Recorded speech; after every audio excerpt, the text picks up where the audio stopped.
မိဘတွေထာမရှိတဲ့မေတ္တာတွေကရုဏာတွေမုဒိတာတွေဥပေက္ခတွေကပင်လေရည်ထက်များတယ်တဲ့။ဘာရည်တဲ့များတယ်ပင်လေရည်ကမှတစားတစားခန်းချောက်နိုင်သေးတယ်။မိဘနှစ်ပါးရဲ့မေတ္တာရည်ကတော့ဘယ်တော့မှမခမ်းဘူးတဲ့။လိမ္မာတော့လဲအလိမ္မာတုံးလေတဲ့။လိမ္မာတော့လဲဗါတယ်လေလိမ္မာတော့လဲအလိမ္မာတုံးလေးမို့မလျှော့ဘူး။မိုက်ပြန်တော့တဲ့မိုက်ပြန်တော့လဲမိုက်ခဲလေးတဲ့မိုက်ပြန်တော့လဲဗါတယ်လေမိုက်ပြန်တော့လဲမိုက်ခဲလေးဆိုပြီးတော့ပို့လို့တော့ဖြစ်ကြတယ်တဲ့မိဘတွေမှာမေတ္တာစိတ်နဲ့ချစ်နေသမျှတော့သာသမီအပြည့်ကိုဘယ်တော့မှမမြင်နိုင်ဘူးတဲ့သာသမီနဲ့ပတ်သက်လာရင်မိဘတွေကအကန့်နေတဲ့သာသမီနဲ့ပတ်သက်လာရင်မိဘတွေကဘာတွေလဲတရားလည်းပဲသာသမီဘက်ကပဲမတရားလည်းပဲသာသမီဘက်ကပဲမိဘမေတ္တာဟာသာသမီပေါ်မှာထားတာသာသမီနဲ့ပတ်သက်လာမိဘတွေကအကန့်သွားတာပဲတခါလေဘာဖြစ်လို့လဲဆိုမေတ္တာကကြီးနေလို့ဘာဖြစ်လို့လဲဒီနေ့ဟောမဲ့တရားကမိဘကျေးဇူးတရားပဲဘာကျေးဇူးတရားလဲပြည်သည့်ဘာသာဝင်မဆိုဗုဒ္ဓဘာသာပဲဖြစ်ပါစေခရစ်ယာန်ဘာသာဝင်ပဲဖြစ်ပါစေအစ္စလာမ်ဘာသာဝင်ပဲဖြစ်ပါစေဟိန္ဒူဘာသာဝင်ပဲဖြစ်ပါစေဂျိန်းဘာသာဝင်ပဲဖြစ်ပါစေဂျူးဘာသာဝင်ပဲဖြစ်ပါစေစစ်ဘာသာဝင်ပဲဖြစ်ပါစေဘာသာမဲ့ပဲဖြစ်ပါစေမြည်သည့်ပုဂ္ဂိုလ်မဆိုမိဘတော့လူတိုင်းရှိကြတယ်ရှိလားမရှိဘူးလားဘာသာတာမကိုးကွယ်ရင်နေရမယ်ဘာသာမဲ့တာဖြစ်ရင်ဖြစ်နေလိမ့်မယ်တိုးတော့မိဘဆိုတာတော့လူတိုင်းလူသားတိုင်းရှိပါတယ်အဲ့တော့ဒီနေ့မိဘရဲ့ကျေးဇူးတရားကိုအထူးဖော်ကျူးတဲ့ဇတ်တော်တစ်ခုဗြဟ္မာတိမာတာပိတရောပုဗ္ဗစရိယာတိဝုစရေအာဟုနေယသဗုဒ္ဓနံပါစာယအနုကမ္မကံတသမယိနေနမတေယတက္ကာရေသတက္ကာရေယသပန္နိတောမာတာပိတရောမြင့်မို့တော်မကကျိုးသည့်ကျေးဇူးဂုဏ်ရှင်မိခင်ဖခင်နှစ်ပါးတို့ကိုဗြဟ္မာတိဗြဟ္မာကြီးတို့ဟူ၍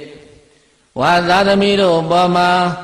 မေတ္တာကရုဏာမုဒိတာဥပေက္ခအပြင်၄ပါးသောဗြဟ္မစိုတရားတို့ကိုနေ့စဉ်မွေးရွှင်ငါပွားများလျင်ရှိသဖြင့်ပြကတိဗြဟ္မာနေလားတုသဖြင့်ဗြဟ္မာဟူ၍ဟုတ်စရေသမုဝောဟာမိသေးညာဖြင့်တင်္ဂမသွေခေါ်အပ်ပါပေကုန်၏ပုဗ္ဗစရိယာတိမွေးကြတဲ့ကအစတင်္ဂသွန်သင်ပြသအဥစသဖြင့်လက်ဥဆရာတို့ဟူ၍ဟုတ်စရေသမုဝောဟာမိသေးညာဖြင့်တင်္ဂမသွေခေါ်အပ်ပါပေ၏ပဇာယသနှင့်သမီးချစ်မကြီးအားအနုကမ္မကအရှင်မပြလျောက်ပါအောင်ကြည်ရှုဆောင်မစောက်ရှောက်တတ်ကြကုန်သည်ဖြစ်၍ဗုဒ္ဓနံသမီးနှင့်သာဣနပါတို့ဤအာဟုနေဟာစအဝေးရမှခဲကလှစွာဆောင်းယူလာသောပစ္စည်းတို့ကိုအယူတော်မှန်အလိုတော်ခံခြင်းကလည်းထိုက်တော်မူကြပါပေကုန်၏တသမယိတသမဧဝထိုသို့မြာလှခုံဝဝတို့နှင့်မုတ်ချကုံလုံးပြည့်စုံပေသောကြောင့်သာလျင်ပဏိတောရှေရေနောက်ရေအရေးနှစ်တံဝေဖန်မြောတိပညာရှိသည်နေကျေးဇူးကြည်လမိဘနှစ်ပါးကျေးဇူးကြည်လမိဘနှစ်ဖြာမြတ်ယရဏတို့ကိုနမတေယကကိုစိတ်နှစ်ပါးဥနှိမ်ထားလျက်ညွတ်တွားယိုကျိုးလက်စုံမိုး၍ရှင်လဲရှိခိုးကြရ၏တက္ကရိယာသံပူဇော်သက်ကာယလတ်လာပါဖြင့်နေညာမကွာပူဇော်လဲပူဇော်လိုက်ကြကုန်ရတည်း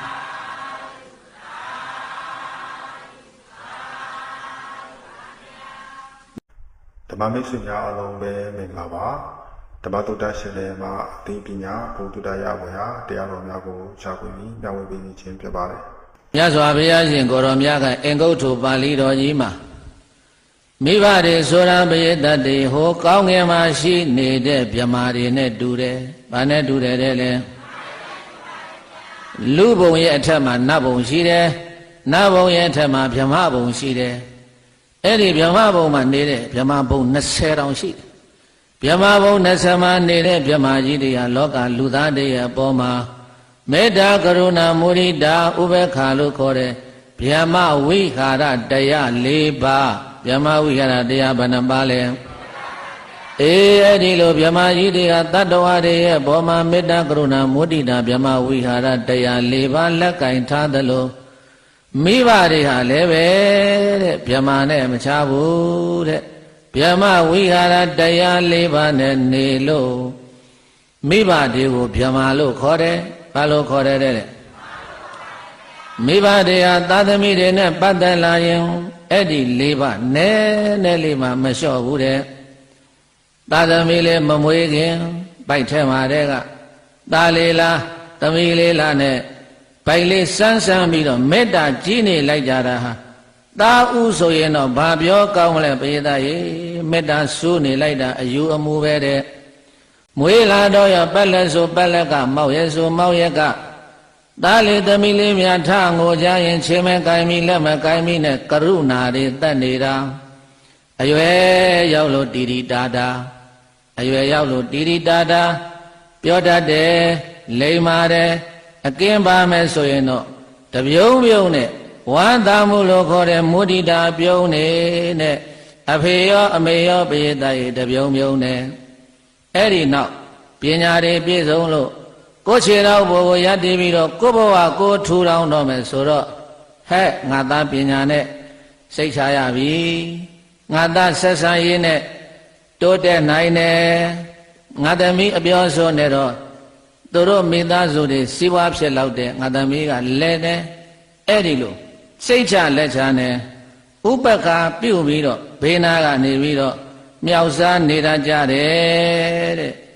မိဘတွေဟာလေသာသမီပေါ်မှာမွေးတဲ့ချိန်ကစားပြီးတော့အိမ်အောင်ကြတဲ့အထီးမကောင်းတာကိုမကောင်းမှုလို့သင်ပေးတယ်ကောင်းတာကိုကောင်းမှရိပ်မိလောက်အောင်သင်ပြပေးတယ်စာတွေ့လက်တွေ့ပညာသင်ပေးနိုင်တဲ့ဆရာသမားထမှလည်းပဲအပ်ပြီးတော့ပညာသင်ပေးတယ်လက်ထပေးခြင်းကြရင်လည်းပဲလက်ထပေးတယ်အရင်အနည်းလည်းထုတ်ပေးတယ်အဲ့တော့မိဘရဲ့ဝတ္တရား5ပါးတဲ့မိဘဝတ္တရားဘယ်နှပါလဲအဲ့ဒီအချက်5ချက်နဲ့မိဘတွေဟာသာသမီပေါ်မှာဆောင်ရွက်ပြီးတော့နေတယ်တဲ့ဒါကြောင့်မိဘတွေဟာကျေးဇူးများတဲ့မိဘတွေဗာများလဲစကားကိုကပရိသတ်ကျေးဇူးတဲ့ရေးတော့ဇာခွဲနဲ့ဇူးတာပဲသို့တော့ထွက်တဲ့အတန်းကကျေးဇူးတဲ့ပါတယ်လေမိဘတွေရဲ့ငယ်စဉ်တောင်ကြီးကစူးဝင်နေတဲ့မေတ္တာဟာသာသမီတွေရဲ့ယင်ထဲမှာနှလုံးသားထဲမှာစူးဝင်နေတာဒါကြောင့်ကျေးဇူးဘာလို့ခေါ်တယ်လဲတဲ့အဲ့ဒီလိုကျေးဇူးကြီးတဲ့မိဘနှစ်ပါးကိုနှစ်ပေါင်း100ကာလပတ်လုံး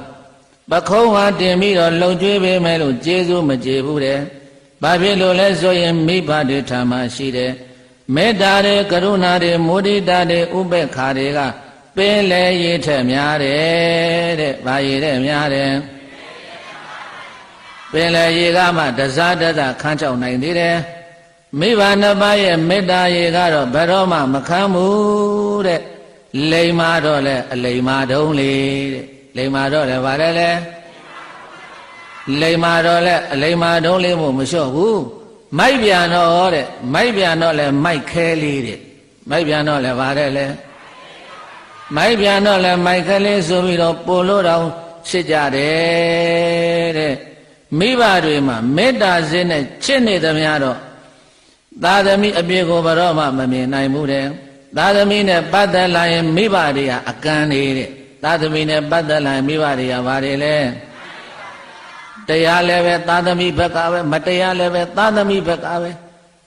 မိဘမေတ္တာဟာသာသမီပေါ်မှာထားတာသာသမီနဲ့ပတ်သက်လာမိဘတွေကအကန့်သွားတာပဲတခါလေ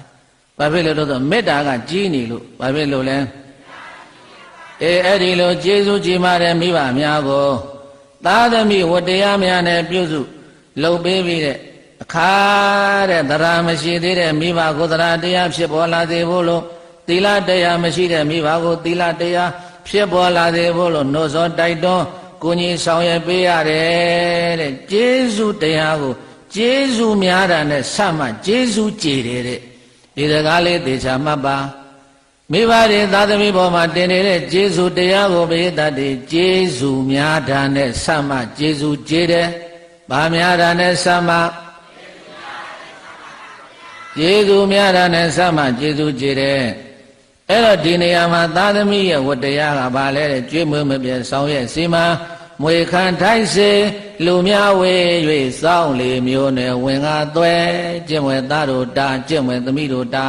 တဲ့ကျွေးမွေးမပြည့်စောင်းလျှောက်ထားရမယ်မိဘမလုံနိုင်တဲ့စီဝါရေးကိစ္စကြားဝင်ပြီးတော့ဆောင်ရွက်ပေးရမယ်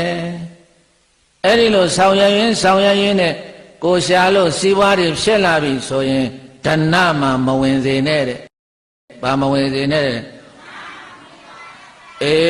မိဘထူထောင်ခဲ့လို့စီးပွားဖြစ်လာတာမိဘရဲ့အမွေနှစ်ကိုဆက်ခံပြီးတော့မှဒီစီးပွားရေးလုပ်ငန်းကိုနောက်ကလိုက်ပြီးတော့လုပ်ရတာမို့လို့မိဘနဲ့သားသမီးကြားမှာသားသမီးကမိဘတဲ့စီးပွားအရှိန်တက်လိုက်ဓဏမှာဝင်တတ်တယ်တဲ့ဘာဝင်တတ်တယ်တဲ့ဓဏမှာဝင်တတ်တယ်အဲ့ဒီမှာမဝင်စေနဲ့တဲ့အမွေခံထိုက်တဲ့သာသမီဖြစ်အောင်ပေတတ်တဲ့အနေထိုင်ကြည့်လျရမယ်မိဘကိုမိပြီးရလာတဲ့ဘဝရလာတဲ့ဥစ္စာပစ္စည်းကိုလှူဒန်းတဲ့နေရာမှာလည်းပဲတဲ့မိဘတွေကိုကုသိုလ်ရစေခြင်းနဲ့ဆန္ဒနဲ့ကုသိုလ်လှုပ်တိုင်းဥထိတ်ထားရမယ်ကုသိုလ်လှုပ်တိုင်းဗါတဲ့လေဒါကြောင့်ဘယ်နေရာမှာဗာလေးလူမိဘနှစ်ပါးဥထိတ်ထား၍မိဘနှစ်ပါးရည်စူး၍အသက်ထင်ရှားရှိသေးရင်ဥထိတ်ထားပါအသက်ထင်ရှားမရှိသေးရင်ရည်စူးပါအဲ့ဒီလိုမိဘတွေကိုကုသိုလ်ရစေခြင်းနဲ့ဆန္ဒနဲ့ကုသိုလ်လှုပ်တိုင်းဥထိတ်ထားပြီးတော့တိုင်ပင်ရမယ်အမြဝေရမယ်နောက်တဲ့အခါအိမ်တောင်ဘက်ရွေးတဲ့နေရာမှာလည်းပဲဘုရားရှင်ကိုရောမြတ်ကဟိုမှာပြောထားပြီးကျွေးမင်းမပြတ်ဆောင်ရဲ့စီမှာမွေခံထိုက်စေလူမြဝေ၍တဲ့မွေခံထိုက်စေကိုယ်ဆွေမျိုးကိုယ်လူမျိုးနော်စောင့်လေအမျိုးနဲ့ကိုစောင့်ရမယ်တဲ့အမျိုးတူဘာသာတူတဲ့သူနဲ့သားလင်ရွေးပြီးတော့ယူရမယ်အမျိုးမတူဘာသာမတူနဲ့ယူတော့ဘာဖြစ်လဲသာသမီစိတ်ဆင်းရဲနေကြတော့မိဘလဲစိတ်ဆင်းရဲပြီးတော့မျက်ရည်ကျမကြရဘူးလားဒါကြောင့်မိဘမျက်ရည်ကြီးငယ်ကြအောင်ဘယ်တော့မှမလုပ်ရဘူးတဲ့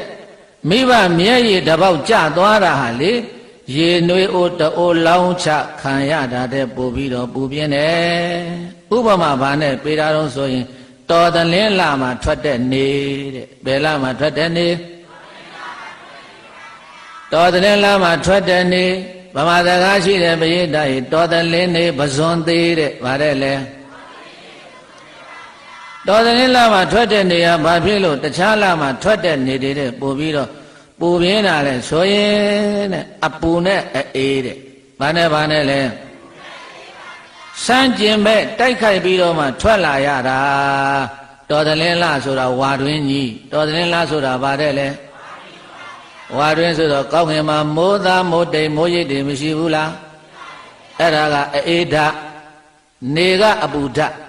အေးနဲ့အပူရိုက်ပြီးတော့ထွက်လာတာမို့လို့တော်တလင်းလားထွက်တဲ့နေရာဒီမြင်လားမှာထွက်တဲ့နေတဲ့ပို့ပြီးတော့ပူပြင်းတယ်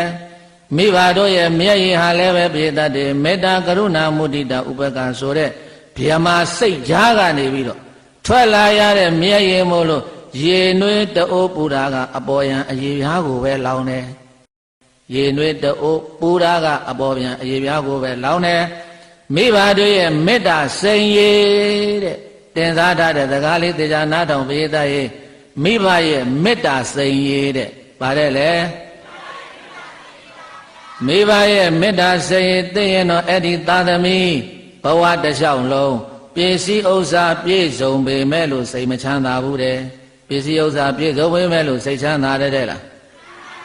ချမ်းသာဘူးအိမ်တော်ရင်စီစိန်ကိုစိတ်တန်းကြခံစားနေရတယ်တိုက်နဲ့ကားနဲ့စိတ်နဲ့ရွှေနဲ့ငွေနဲ့နေရတယ်သို့တော့စိတ်မချမ်းသာရဘူးတဲ့ဝေးဝေးသွားမကြည့်နဲ့အဇာတတကိုကြည့်လိုက်ဘယ်သူသွားကြည့်မလဲ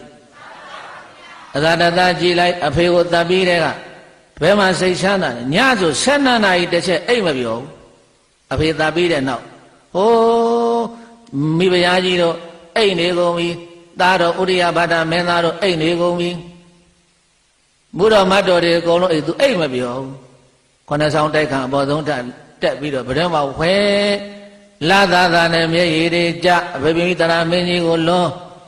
အဲ့ဒါတညတော့ဘုရားတိုင်ဂိစကုတ်တောင်ကဆူလတိဋ္ဌိလို့ခေါ်တဲ့ပိဋ္ဌာကြီးဖြတ်သွားတာသူလှမ်းတွေ့လိုက်တယ်လှမ်းခေါ်တယ်အမလေးအယိုးပြိုင်မယ်ကြောပြိုင်မယ်ထအဝိဇ္ဇမွေဖယ်နဲ့ဘာကောင်ကြီးတော့ပိဋ္ဌာဘယ်သွားမှလဲတမိကုသိုလ်ကောင်းမှုလုပ်မယ်ကြားလို့လူဘဝတုန်းကကုသိုလ်မလုပ်ခဲ့ဘူးလားမလုပ်ခဲ့ဘူး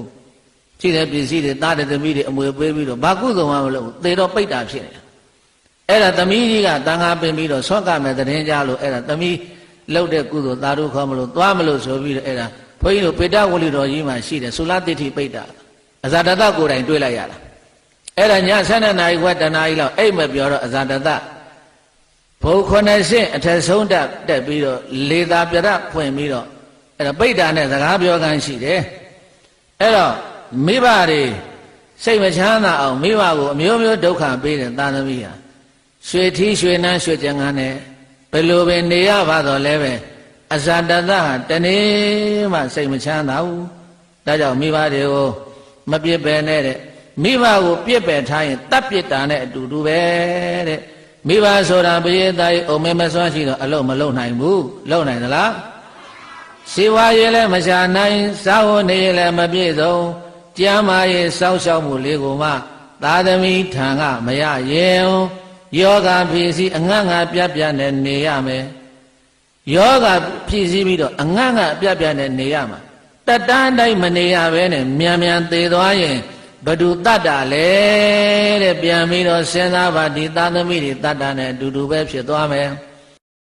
ဒါကြောင့်မို့လို့ကျွေးနိုင်တော့ကိုကျွေးပေးနိုင်တော့ကိုပေးတဲ့မိဘတထင်ရှားရှိစဉ်ကာလမှာဗမာစကားရှိတဲ့ပရိသတ်ရင်သိဩတော့အမြင့်ဆွေးတဲ့ဗါတယ်လေလူဩတော့အချစ်ဝေးတဲ့ဗါတယ်လေအဲ့ဒီစကားလေးကိုသေချာမှတ်ထားပါသိဩတော့အမြင့်တွေဆွေးလာတယ်လူဩတော့အချစ်တွေဝေးလာတယ်အဲ့တော့ခုခေတ်သားသမီးတွေကအိုမေမစွမ်းဖြစ်နေတဲ့မိဘတွေဝင်တုံကြီးကိုဝိုင်းကူဖေးမှပြီးတော့ပေးရမယ်တဲ့လူအိုဟာလေအနားလူမကတ်တော့ဘူးသာသမီလည်းမကတ်ဘူးမြည်လည်းမကတ်တော့ဘူးအဲ့တော့သူတို့ကကတ်စေခြင်းနဲ့ငမီးလေးလာပါဦးငါသားလေးလာဘယ်သူတော့မလာဘူးဟေးမျောရှာတယ်ဒါတော့တဖြည်းဖြည်းနဲ့သူတို့နားလူသိမ့်မကတ်တော့နေရတာကကြောင်တောင်ဖြစ်လာတယ်ဒါကြောင့်ခုနကစကားရှိတယ်သိဩတော့အမြင့်ဆွေးတယ်လူဩတော့အချစ်ဝေးတယ်အနာကမဲ့သာသမီမရှိဘူးဖြစ်တယ်မြည်တွေကြတော့လည်းမလာဘူးသွားဆောတယ်အိမ်ပေါ်မှာငုံစီကြီးထိုင်ပြီးတော့ငိုင်တိုင်ကြီးနဲ့ဖြစ်နေတာအဲ့ဒီအချိန်မှာပိဋကတ်တွေမိဘဟာအိုးလာပြီဆိုရုပ်ကလည်းထားတယ်လို့မနေတော့ဘူးတဲ့စိတ်ကလည်းစေတယ်လို့မသွားနိုင်တော့ဘူးတဲ့ဒါကြောင့်အဖိုးကြီးတော့စိတ်တို့အဖွားအိုးတော့စကားများဖြစ်လာကုန်ပြီတဲ့ကြီးလာတော့ဖြစ်သလားမဖြစ်ဘူးလားအဖိုးကြီးတော့ဘာဖြစ်လဲအဖွားအိုးတော့သိရင်ပြီးရောပြစ်တောက်အမေတို့ကနေရာတကပါဟေးကိုမဖြစ်စေနဲ့ကိုကြမဖြစ်စေနဲ့အဖေတို့ကလည်းဗျာစိတ်ကလည်းတိုးတာတစစ်စီစိတ်တိုးလိုက်တာမပြောနဲ့ပရိသတ်ရေဝတ်ဆိုတာလေတတ်တဲ့သဘောရှိတယ်တဲ့ဆရာမကြီးဒေါက်တာမတ်တင်ဝေရေးတဲ့စာအုပ်တွေဖတ်ကြည့်စမ်းရေးထားတာဝတ်ဆိုတာလေတတ်တဲ့သဘောရှိတယ်တဲ့ဗါတဲ့လေသွားမပြောနဲ့အဖေတို့ကလည်းတတိစီစိတ်တိုးနေတာပဲလူကြီးတရားမရှိတာကြာနေအမဲစာကပြောတာပြောဖိုးကြီးတော့စိတ်တို့အဖွားအိုးတော့စကားများ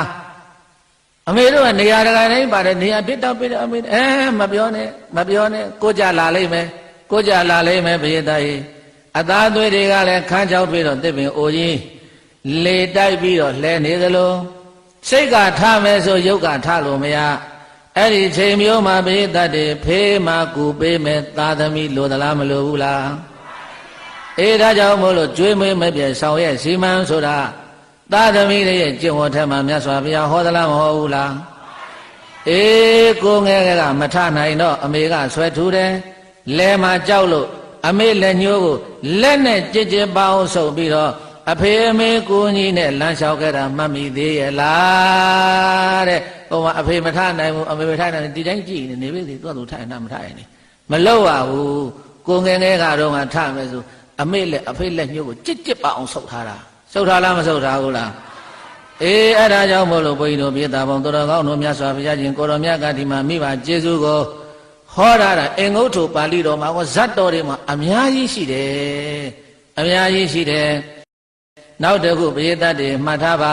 မိဘထံမှာရှိတဲ့ပစ္စည်းကသာသမီပစ္စည်းတဲ့မိဘထံမှာရှိတဲ့ပစ္စည်းကသာသမီပစ္စည်းတဲ့သာသမီထံမှာရှိတဲ့ပစ္စည်းကမိဘပစ္စည်းမဟုတ်ဘူးတဲ့ဟုတ်သလားမဟုတ်ဘူးလားမဟုတ်ဘူးမိဘထံမှာရှိတဲ့သာသမီပစ္စည်းမိဘထံမှာသာသမီပစ္စည်းရှိတယ်ဆိုရင်အိုးအမေအိမ်နဲ့ဝင်လိုက်ထွက်လိုက်ယူလိုက်စားလိုက်တောက်လိုက်လို့သလားမလို့ဘူးလားသူများမေးဘာပြောလဲငါအမေငါအဖေဘာဖြစ်လဲငါဝင်တာငါထွက်တာငါယူတာဘဒုကယူစားရမှာလဲဟောမိဘထံမှာရှိတဲ့ပစ္စည်းကသာသမီပစ္စည်းတဲ့မိဘလည်းတေကောအမွေသာသမီတွေမပေးဘူးလားမရဘူးလားရလားသာသမီထံမှာရှိတဲ့ပစ္စည်းကြတော့မိဘပစ္စည်းမဟုတ်ဘူးတဲ့သာသမီတေလို့အမေအဖေကိုအမွေပြန်ပေးတာဘယ်နှယောက်ရှိတယ်အံ့ဩပါရဲ့မိဘထံကြတော့ယူတယ်မှားတာကပါလားငါအရင်သေးလို့ငါအမေတွေဖေတွေမသေးရင်ငါပစ္စည်းတွေအမေတို့ဖေတို့ကိုအမွေတဝက်ပေးလို့ဘယ်သားသမီးမှာဘူးလဲတယောက်မှမမှာဘူးလား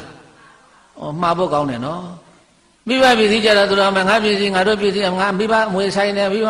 အဲ့ဒါပဲပရိသတ်ရဲ့မိဘထံမှာရှိတဲ့ပစ္စည်းကြတော့အိမ်ကြတော့မိဘရဲ့ဝင်ရဲထွက်ရဲစားရဲတောက်ရဲယူရဲတယ်မိဘကြတော့သာသမီအိမ်ပေါ်တက်ပြီးတော့ပရိသတ်တွေမယူရဲဘူးမစားရဲဘူးမတောက်ရဲဘူးဘာဖြစ်လို့တော့သားကကြည်ပြပေမဲ့လို့သိပြီးရောမပြောချင်လို့ရနေတာသားကကြည်ပေမဲ့လို့ချွေးမကနှခမ်းဆိုရင်အဲ့ဒီအမေကြီးအိမ်ပေါ်တက်ရဲလားမတက်ရဲဘူးတဲ့ပရိသတ်သမီးကကြည်ပြပေမဲ့လို့တမက်ကမကြည်ပြဘူးဆိုရင်ဒါကြောင့်မလို့မိဘပစ္စည်းတာသာသမီဟာဖြစ်တယ်သာသမီပစ္စည်းဘရောမှမိဘဟာမဖြစ်ဘူးတဲ့အဲဒါကြောင့်မလို့ကျေးဇူးကြီးတဲ့မိဘတွေကိုပရိသတ်တွေမပြေထားပဲနဲ့ကျေးဇူးဆက်ပါကျေးဇူးဆန်နေနောက်ပိုင်းတော့ပြောမယ်အဲ့တော့အဲ့လိုကျေးဇူးမဆက်ဖဲနဲ့မိဘတွေကိုပြစ်ထားရင်ဘုရားရှင်ကိုရောမြတ်ကဝတ္တလသုတ်တံမှာယောမတရံဝါပိတရံဝါဇိနကံကတယုဗနံဘဟုတံတောနပရတိတံဇေညာဝတ္တလောဣတိယောသူတထုကပြုတ်ပေးမှုသည်ကျေးဇူးတရားမသိတတ်သောသာမိုက်သမီးမိုက်သည်ဘဟုတံတောမိမိကိုယ်တိုင်မပြုစုလှုပ်ကြွေးခြင်းကမိမိကိုယ်တိုင်ကပြုစုလှုပ်ကြွေးခြင်းကစွမ်းနိုင်ပါလျက်ဇိနကံစံပြူသွားကြွေးအိုမင်းလေးပြီးသောကတယုဗနံငဲမှုတွေပြောက်တတ္တရာအရွယ်သို့ရောက်ရနေပြီးသောမာတရံဝါမြင့်မို့မကကြီးလာကုန်အင်းမွေးမိခင်ကို၎င်းဗိတရံဝါမြင့်မို့မကကြီးလာကုန်ရင်မွေးဖခင်ကို၎င်းနာဘရတိမွေးပေဘူးသည့်ကျေးဇူးမေတ္တာမွေးပေဘူးသည့်ကျေးဇူးမေတ္တာတိတ္တကားဖြင့်တရာဖွေဖြူမွေးမြူခြင်းမရှိပါပေတံမိဘကျေးဇူးကောင်းထူးကိုကျင်နုမဆာမတိတတ်သောသူကိုဝတ္တလောဣတိလူယုံမှဟူ၍ဇေညာကြိုးကြောင်တဲ့လျော်ခွင့်တော်သဖြင့်ခောဝတိမအပ္ပဘေရောတတိ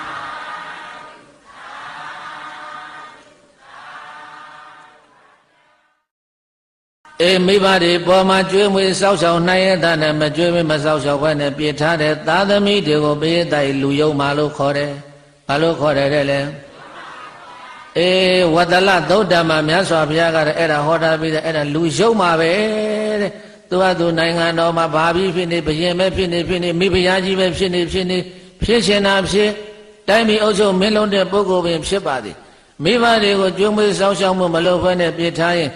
အဲ့ဒီပုဂ္ဂိုလ်ဟာဘုရားတိုင်လူယုံမှာပဲတဲ့မိဘစိတ်ဆင်းအောင်လုပ်တယ်မိဘမျက်ရည်ကြီးငယ်ကြအောင်လုပ်တယ်မိဘစော်ကားတဲ့ကာယကဝစီကမနောကနဲ့စော်ကားတဲ့အဲ့ဒီစော်ကားတဲ့ပုဂ္ဂိုလ်တွေဟာဘုရားတိုင်ကျေးဇူးကမ်းတာဘာကမ်းတာတဲ့လဲရေတွင်ကမ်းတယ်ရေကန်ကမ်းတယ်ဆိုတာကြားဘူးတယ်မဟုတ်လားကမ်းတယ်ဆိုတာရေမထွက်တော့ဘူးကမ်းတယ်ဆိုတာဘာမထွက်လဲ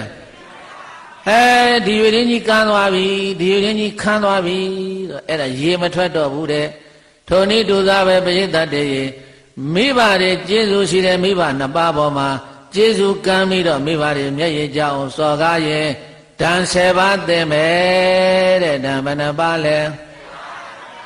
ဘယ်လိုဟာတွေဖြစ်မလို့ဆိုတာမိဘကျေးဇူးကနဲ့သာသမီတွေပိဋကရဲ့လိုက်ဆိုကြည်သားမှာဒါတွေခံစားရမယ်ဆိုတာသိရအောင်ကြီးမားဝေဒနာခံစားလို့စီစိမ်များလဲဆုပ်လိမ့်မယ်နေအိမ်မီလောင်လက်ချေကျိုးလို့ယောဂဇိုးနဲ့သိရမယ်နုနာယောဂဆွဲလာကလို့စိတ်ဓာတ်ဖောက်ပြားယူလိမ့်မယ်မင်းဘေးမင်းတန်ကိုထံရောက်လို့ရွှေငွေစိန်ကြောက်ပြောက်လိမ့်မယ်ရွှေတွေမျိုးတွေပြခါသွားလို့အထီးကျန်ဘဝနဲ့နေရမယ်အဲ့ဒါကမိဘပြင်များအကျိုးတရား10ပါးဖြစ်ပါတယ်ကြီးမားဝေဒနာခံစားလို့စီစိမ်များလဲဆုပ်လိမ့်မယ်နေအိမ်မီလောင်လက်ချေကျိုးလို့ယောဂဇိုးနဲ့သိရမယ်နုနာယောဂဆွဲလာကလို့စိတ်ဓာတ်ဖောက်ပြယူလိမ့်မယ်မင်းဘေးမင်းတန်ကိုထံရောက်လို့ရွှေငွေစိန်ကြောက်ပြောက်လိမ့်မယ်ရွှေတွေမျိုးတွေပြခွာသွားလို့အထီးကျန်ဘဝနဲ့နေရမယ်အဲ့ဒါကမိဘပြင်များအကျိုးတရား10ပါးဖြစ်ပါတယ်အဲ့ဒါဓာန်10ပါးသိတဲ့ဓာန်သိတဲ့မိဘကိုစော်ကားရဲ့ဘာတွေဖြစ်မလဲနံပါတ်1ယောဂကြီးကြီးမားမားတွေဖြစ်မယ်အိယာပေါ်မှာအမလေးပါလေးနဲ့ဝေဒနာတွေခံစားရမယ်ရှိစိမ်ဥစ္စာတွေလည်းတဖြည်းဖြည်းနဲ့ဆုပ်ယုပ်သွားလိမ့်မယ်နေအိမ်တွေမီးလောင်တတ်တဲ့လက်တွေခြေတွေကျိုးတတ်တဲ့ယောဂဇိုးကြီးဖြစ်တတ်တယ်တဲ့ဒီနေ့ဖြစ်နေတဲ့လေးလုံးယောဂတို့ AIDS တို့အဲ့ဒီလိုယောဂဇိုးနဲ့သိရမယ်နုနာယောဂဆွဲလာကလို့စိတ်ဓာတ်ဖောက်ပြားယူလိမ့်မယ်တဲ့အနုခွက်တွေပေါ်လာပြီးတော့ဟိုနာကအကွက်တွေဒီနာကအကွက်တွေအနုတို့သမင်ပြူတို့အစရှိသည့်အပြင်ဒါတွေကလည်းဘေးသက်တွေမိဘစော်ကားခဲ့တဲ့ကံတရားဖြစ်တတ်တယ်နုနာယောဂဆွဲလာကလို့စိတ်ဓာတ်ဖောက်ပြားယူလိမ့်မယ်ယူတူတူကြောင်တောင်တောင်ဖြစ်တတ်တယ်မင်းဘေးမင်းတန်ကိုထံရောက်လို့ရွှေငွေစိန်ကြောက်ပြောက်လိမ့်မယ်တဲ့အရာတဲ့ပြဿနာတစ်ခုတည်းမဟုတ်ဘဲနဲ့ဆွဆွဲခံရတတ်တယ်အဲ့ဒီအိရှာကွာအဲ့ဒီအိတက်ရှာအဲ့ဒီလူပါတယ်ကွာမဟုတ်ဘူးမိဘစော်ကားခဲ့တဲ့ကံအဲ့ဒီလိုလာတတ်တဲ့ရွှေတွေမျိုးတွေပြခါထားလို့ထီကြံဘဝနဲ့နေရမယ်တဲ့နောက်ဆုံးကြတော့ပိဋကလောကကြီးထဲမှာကိုတယောက်တည်းနဲ့အထီကြံဘဝနေရတယ်အဲ့ဒါကမိဘပြင်မအကျိုးတရား10ပါးဖြစ်ပါတယ်တဲ့ဓာန်10ပါးတင်တတ်တယ်ဓမ္မနပါလဲဒါကြောင့်မို့လို့ဘုန်းကြီးဆုံးမလောက်ရင်ကုသိုလ်မရယုံမဲရှိမယ်မိဘကိုပြေထားရင်ပိဋကရဲ့ဓာန်တင်တတ်တယ်မတင်တတ်တယ်ဒါကြောင့်ဘုရားဘာသင်္ကေဘုရားရှင်ကိုရောမြတ်ကဤကဲ့သို့ကျေးဇူးကြီးတဲ့မိဘနှစ်ပါးကိုဥပမာတွေနဲ့ဘုရားရှင်ကိုရောမြတ်ဟောတာရှိတယ်တဲ့မြတ်စွာဘုရားရှင်ကိုရောမြတ်ကနံပါတ်1မိဘကျေးဇူးကိုဘယ်လိုဥပမာပေးတော့ဆိုရင်ပထဝီဝေလူကံပတ္တံပထဝီဝေလူကံပတ္တံဘာပြောသလဲတဲ့မဟာပထဝီမြေကြီးဆိုတာအကျယ်ကြီးပဲအဲ့ဒီမဟာပထဝီမြေကြီးကဘယ်လောက်ပဲကျယ်တယ်ပြောယူဇနာပေါင်း2,400,000အထူးရှိတဲ့မဟာပထဝီမြေကြီးကိုမိဘမေတ္တာနဲ့နိုင်လိုက်ရင်မဟာပထဝီမြေကြီးကဝါရွယ်လောက်ပဲရှိတယ်တဲ့ဘယ်လောက်ပဲရှိတယ်ဒါကြောင့်မိဘမေတ္တာအနန္တကိုဗုဒ္ဓရှင်ဘုရားမိန့်ကြားသည်2,400,000ယူဇနာပွားတဲ့မဟာမြေများထုမမီဝါရွယ်ပမသိငယ်သွားလို့ကျေးဇူးတရားလွန်များသည်အဲ့ဒါကဗုဒ္ဓပေထဥပမာများထင်ရှားရှိပါသည် နမတိပေးတဲ့ဥပမာကမဟာပထဝီမြေကြီးနဲ့ဝါရွယ်ဘာနဲ့လဲဆိုလိုက်ပါမိဘမေတ္တာအနန္တကိုဗုဒ္ဓရှင်ဘုရားမိန့်ကြားသည်2,400ယူဇနာပွားတဲ့မဟာမြေများတူများမမီဝါရွယ်ပမသိငယ်သွားလို့ကျေးဇူးတရားလွန်များသည်အဲ့ဒါကဗုဒ္ဓပေထဥပမာများထင်ရှားရှိပါသည်နောက်တကနာမနေဥပမာကတိနေတော်ဥနာဝံမိကံတဲ့တိနေတော်84,000အမြင့်ဆောင်တဲ့မြင့်မို့တောင်မင်းကြီးဟာမိဘမေတ္တာနဲ့နိုင်လိုက်ရင်84,000ယူသနာပေါင်း84,000အမြင့်ဆောင်တဲ့မြင့်မို့တောင်မင်းကြီးဟာမိဘရဲ့မေတ္တာနဲ့နိုင်လိုက်လို့ရှိရင်နွားဥချိုလောက်ပဲရှိတယ်တဲ့ဘယ်လောက်ပဲရှိတယ်အိုးနွားချိုဆိုတာလက်တဆုပ်စားလောက်ရှိတာမိဘမေတ္တာနဲ့မြင့်မို့တောင်မင်းကြီးနဲ့နိုင်လိုက်တဲ့အခါကျတော့မြင့်မို့တောင်မင်းကြီးကလက်တဆုပ်စားပဲရှိတော့တယ်ဒါကြောင့်ဆိုပါမိဘမေတ္တာအနန္တကိုဗုဒ္ဓရှင်ဘုရားမိန့်ကြားသည်84,000အမြင့်ဆောင်တဲ့မြင့်မို့တောင်မင်းတူခြင်းမမီနွားကြိုပမသိငယ်သွားလို့ကျေးဇူးတရားလွန်များသည်အဲ့ဒါကဗုဒ္ဓပေထဥပမာများထင်ရှားရှိပါသည်နောက်တကနာမသောဥပမာသက္ကဝါလံသုစိကာရံသက္ကဝါလံစัจ java လံအနန္တဆိုတာအမတန်ကျယ်ပြောပါတယ်အမတန်ပြန်ပါတယ်အဲ့ဒီလိုကျယ်ပြောပြန်ပြောတဲ့စัจ java လံအနန္တကြီးကိုမိဘမေတ္တာနဲ့နိုင်ကြည်ရင်ပရိသတ်တေစัจ java လံအနန္တကအနဖပေါက်လေးလောက်ဖြစ်သွားတယ်တဲ့အနဖပေါက်ဆိုတာသေးသေးလေးမို့လားအရှိလေးတမင်အောင်မနဲ့ထိုးသွင်းပြီးတော့ယူနေရအဲ့ဒီတိုင်းပဲမိဘမေတ္တာနဲ့စัจ java လံအနန္တနိုင်ရင်မိဘမေတ္တာကကြီးမားပြီးတော့စัจ java လံအနန္တကအနဖပေါက်လောက်ပဲရှိတယ်လို့မြတ်စွာဘုရားပေးတဲ့ဥပမာဘယ်သူပေးတာလဲဆိုလိုက်ပါမိဘမေတ္တာအနန္တကိုဗုဒ္ဓရှင်ဘုရားမိန့်ကြားသည်စัจ java လံအနန္တပမာပြလဲတူများမမီအနဖပမာသေးငယ်သွားလို့ကျေးဇူးတရားလွန်များသည်အဲ့ဒါကဗုဒ္ဓပေထဥပမာများထင်ရှားရှိပါသည်နောက်ဆုံးနာမလေးဥပမာကသမုဒ္ဒောပါတိကယထာတဲ့သမုဒ္ဒောသမုဒ္ဒရာကြီး45ရေတွေဟာဘလောက်တောင်များတော့ဆိုခွက်နဲ့ခြင်တွက်လို့တော့မရဘူးတဲ့မဟာသမုဒ္ဒရာ45ရေတွေ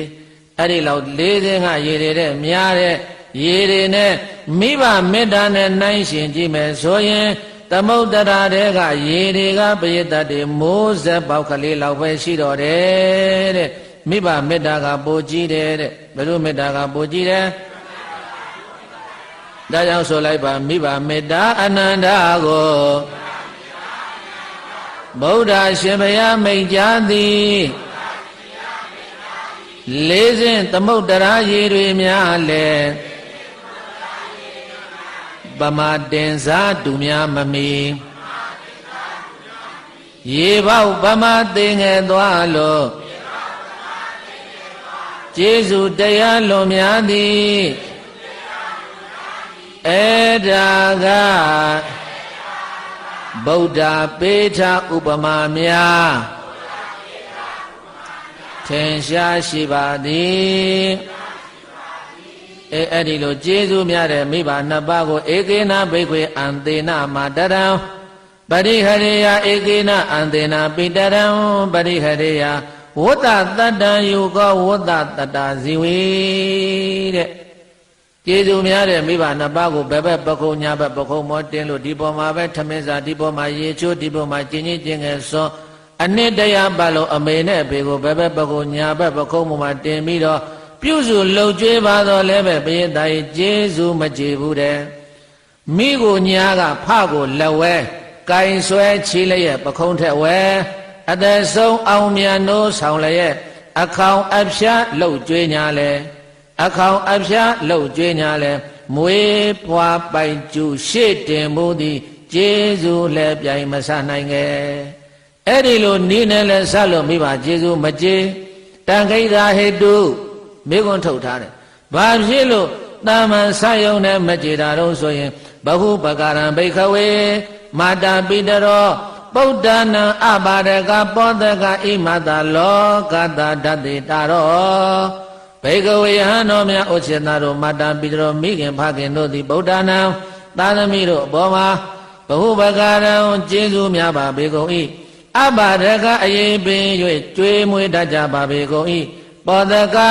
မညီမညူမေတ္တာကုလရဲ့ပြုစုလှုပ်ကြွေးတတ်ပါဘေကုန်၏ဣမတလောကတာဟောဒီလောကကြီးရဲ့ဓတ္တိတာရောအကောင်းအဆိုးအကြောင်းကျိုးကိုလည်းညွန်ပြတတ်ပါပေကုန်မည်တကား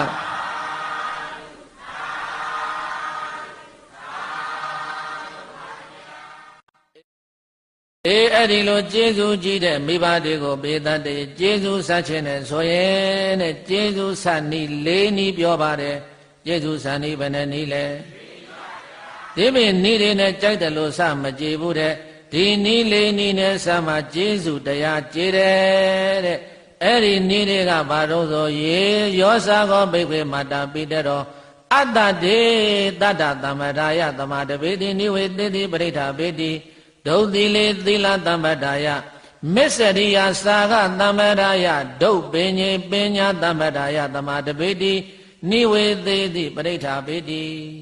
မိဘကျေးဇူးဆက်ချင်ရင်ဇန်နီးလေးနီးဇန်နီးဘယ်နဲ့နီးလဲ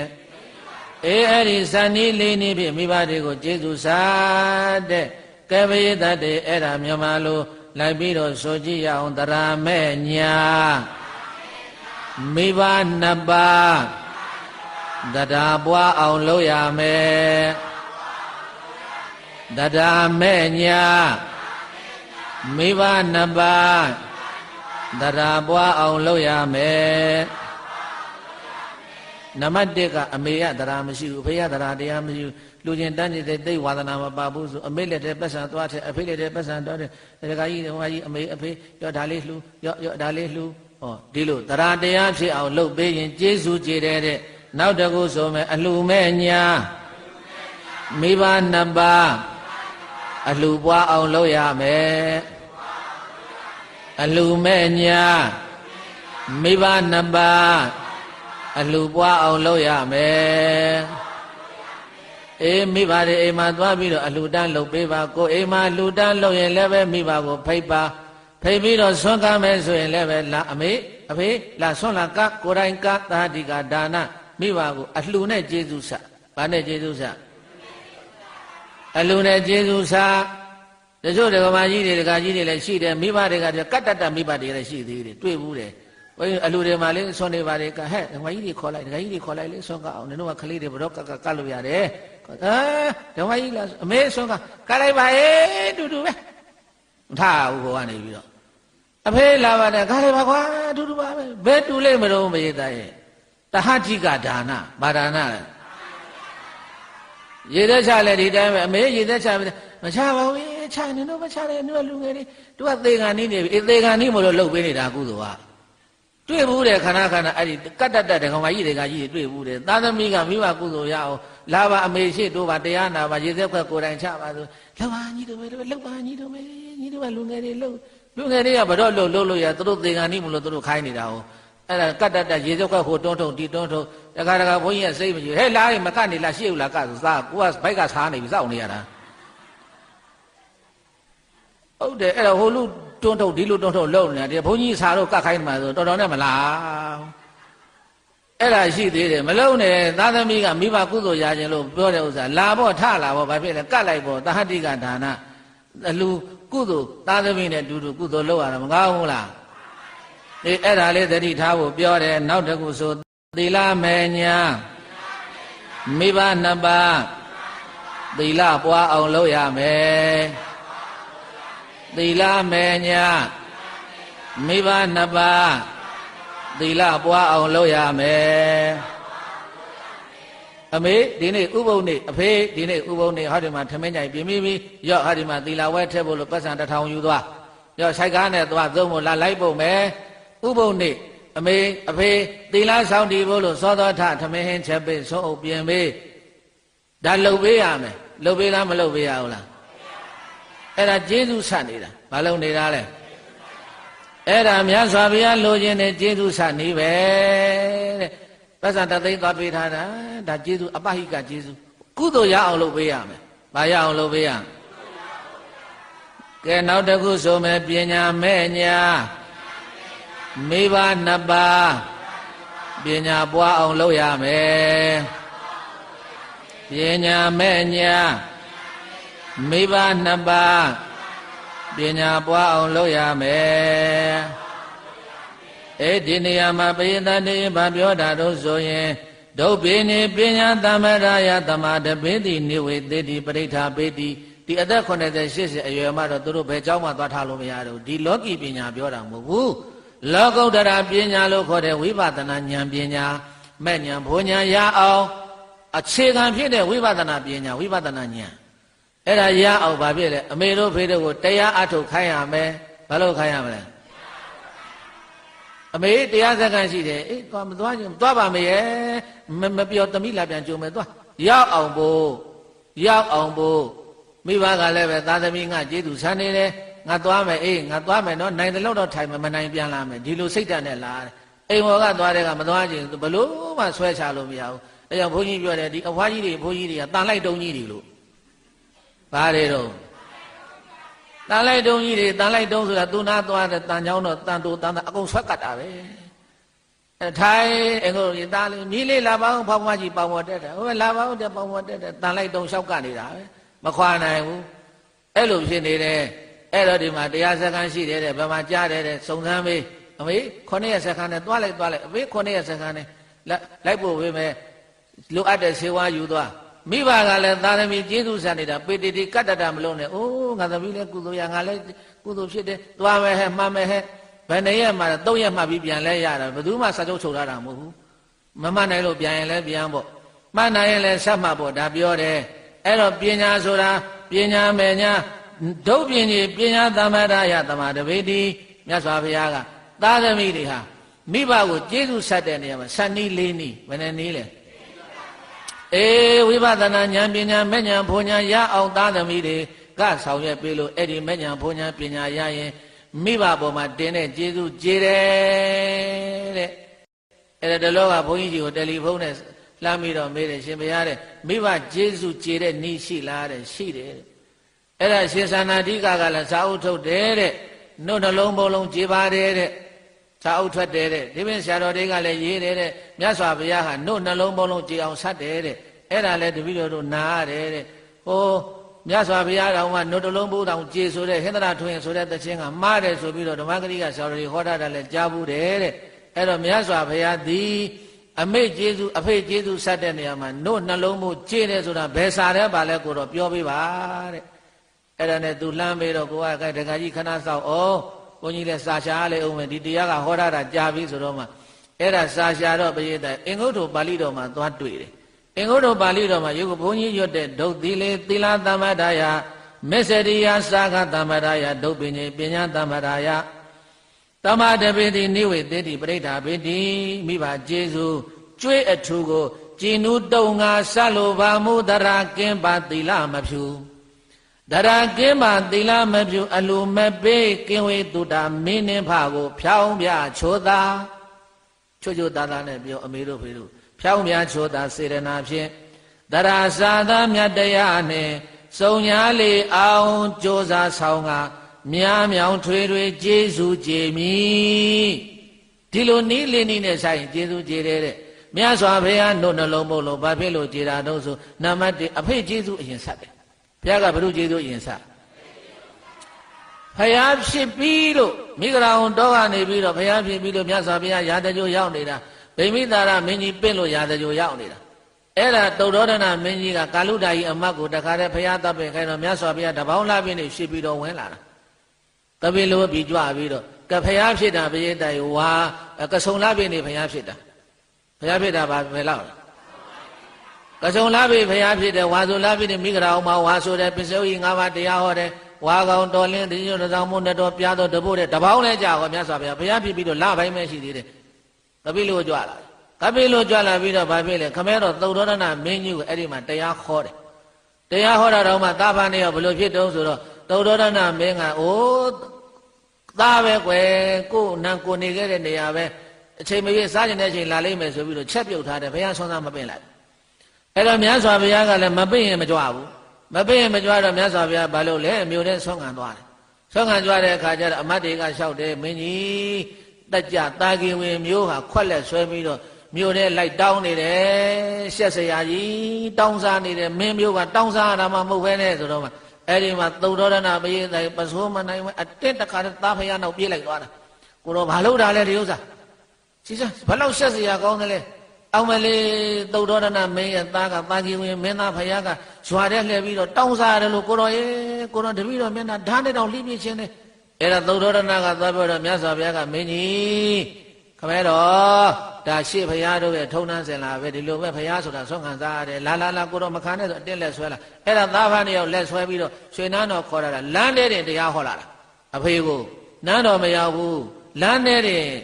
သုတ်တော်ဒနာသောတာပန်တည်တယ်အဲ့ဒီကနေနောက်နေ့တရားဆက်ဟောတက္ကရာကနောက်အနာကနောက်ဆုံးသုတ်တော်ဒနာမင်းယဟန္တာဖြစ်တယ်သုတ်တော်ဒနာမင်းဘာဖြစ်လ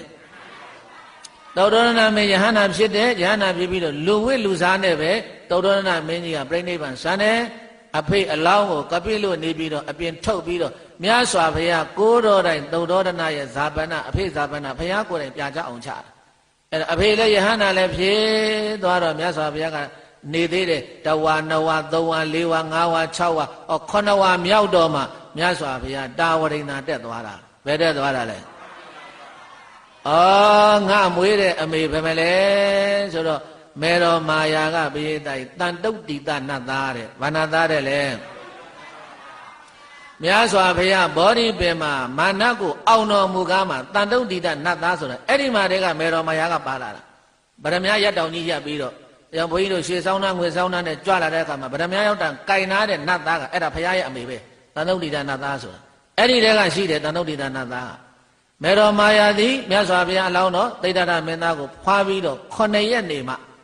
ှနိုင်ပါဆံကံတော်ကုန်တာဖွာချင်းမသေးသေးဘူး။အိုးရွှေမတေမောင်သွင်းတဲ့ဗုဒ္ဓဝင်ထဲမှာကတော့ဇတ်ဆိုတော့မရေးတဲ့9ရက်ထားလို့မရဘူး။အဲ့ဒီမှာတခါတဲ့လုံမဏီဥယျာဉ်မှာဘုရားမွေးချင်းသေတာပဲ။ရွှေမန်းကဒီတည်းမှာဇတ်ကအတူချုံးပြရတာ။အမှန်မှာဘုန်းကြီးတို့ဗုဒ္ဓဝင်ပါဠိတော်ကြီးမှာဗုဒ္ဓဝင်မှာရေးထားတာကမေတော်မာဟာကပိလုကိုပြန်လာသေးတယ်။ကပိလုကိုပြန်လာပြီးတော့9ရက်ဘုရားအလောင်းသည်မေတော်မာယာနှုတ်ကိုစို့ရသေးတယ်မေတော်မာယာနှုတ်ကိုစို့တယ်အဲ့ဒီနှုတ်ဘုဆတရားမြတ်စွာဘုရားသွားခေါ်တာဟိုတာဝရိန္ဒာနတ်ပြည်မှာအဘိဓမ္မာတရားဘာတရားလ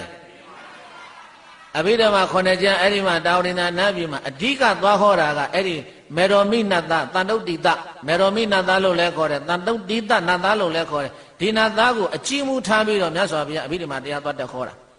အဲ့ဒီတရားဟောရတာဘုန်းကြီးတို့တမ္မာနေနဲ့ကြည့်တော့အမတန်ပင်မနေဘာဖြစ်လို့တော့ဆိုတရားကရက်လို့မရရက်လို့မရအချိန်မပေးနိုင်လို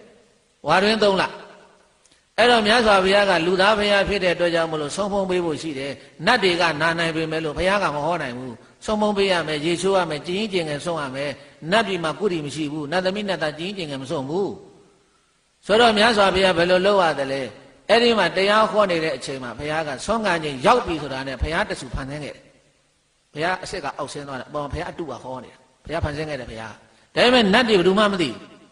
းအဲ့ဒါမြတ်စွာဘုရားဆင်းလာပြီးတော့ဘာဖြစ်လဲအဲ့ဒီမှာဆွန်စားတယ်ရေချိုးတယ်ရေချိုးပြီးတော့အဲ့ဒီတာဝရိန္ဒာနတ်ပြည်မှာဟောတဲ့တရားကိုရှင်သာရိပုတ္တရာကအဲ့ဒီမှာစောက်တယ်ရှင်သာရိပုတ္တရာကိုပြန်ဟောတယ်ဘုရားကတနေ့တရား2ပွဲဟောရတာနတ်ပြည်မှာ1ပွဲဟောတယ်လူပြည်မှာရှင်သာရိပုတ္တရာပြန်ဟောရတယ်နတ်ပြည်မှာဟောနေတဲ့ဘုရားကတော့ဟောနေတာပဲဆက်တိုက်ပဲဒါကြောင့်ဘုန်းကြီးတို့ဒီပဋ္ဌာန်းအဘိဓမ္မာ ပဋ္ဌာန်းရွတ်တဲ့အခါမှာအတန်မဆဲဆိုတာကြားဘူးတယ်မလား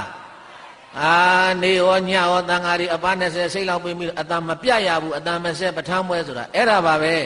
မဲတော့ကျေးဇူးဆက်တဲ့တရားမြတ်စွာဘုရားအတန်လုံးဝမပြတ်ခဲ့ဘူးသို့သောဘုရားရုပ်ပွားတော့ဖန်ဆင်းခဲ့ရတယ်ဘုရားအစစ်ကတော့ဆင်းလာပြီးတော့စွန်ပုံပေးတယ်ရေချိုးတယ်ဒီမှာပြန်ပြီးတော့ရှင်သာရိပုတ္တရာပြန်ဟောတယ်ဒါကြောင့်ပဋ္ဌာန်းပွဲတွေမှာဘုန်းကြီးညကြီးပါပြီလို့အတန်မဆဲဘဲနဲ့ရွတ်နေတဲ့နေမှာအိပ်ပါအောင်လားအိပ်လို့မရဘူးပရိသတ်အလဲနဲ့ရွတ်ရတာဥပမာမြတ်စွာဘုရားဒီအဘိဓမ္မာတရားဟောတော့ကအလဲနဲ့ဟောရတာဘုရားတစ်ပါးဖန်ဆင်းခဲ့ရတာဘုရားရှိခိုးပြန်ဆင်းလာပြီးတော့ဒီမှာဆုံးပုံမေးရေချိုးပြီးတော့တာဝရိန္ဒပြတ်တက်သွားဘုရားအတုကိုပြောက်ဘုရားရှိခိုးပြန်ဟောနောက်နေ့ဆွမ်းသားတင်ညဘုရားရှိဆင်းလာခဲ့ဘုရားတုဖန်ဆင်းခဲ့အတန်မပြတ်အောင်အဘိဓမ္မာတရားဟောတော့ကနတ်ပြည်မှာအတန်မပြတ်အောင်အတန်မဆဲအောင်ဟောတဲ့တရားမို့လို့အခုဘုန်းကြီးတို့ကျောင်းတိုက်တွေဘုရားတွေမှာပဋ္ဌာန်းရွတ်ရင်လည်းပဲအတန်ပြတ်လို့မရဘူးအတန်မဆဲရွတ်တယ်ဆိုတာအဲ့ဒါပဲအဲ့တော့မြတ်စွာဘုရားတော်မှာ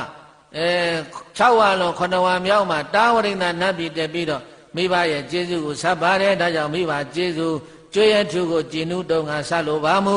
တရာကင်းပါသီလမဖြူ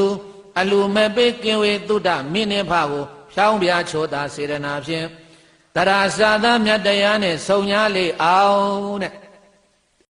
အဖေကျေးဇူးနဲ့အမေကျေးဇူးဆက်တဲ့နေရာ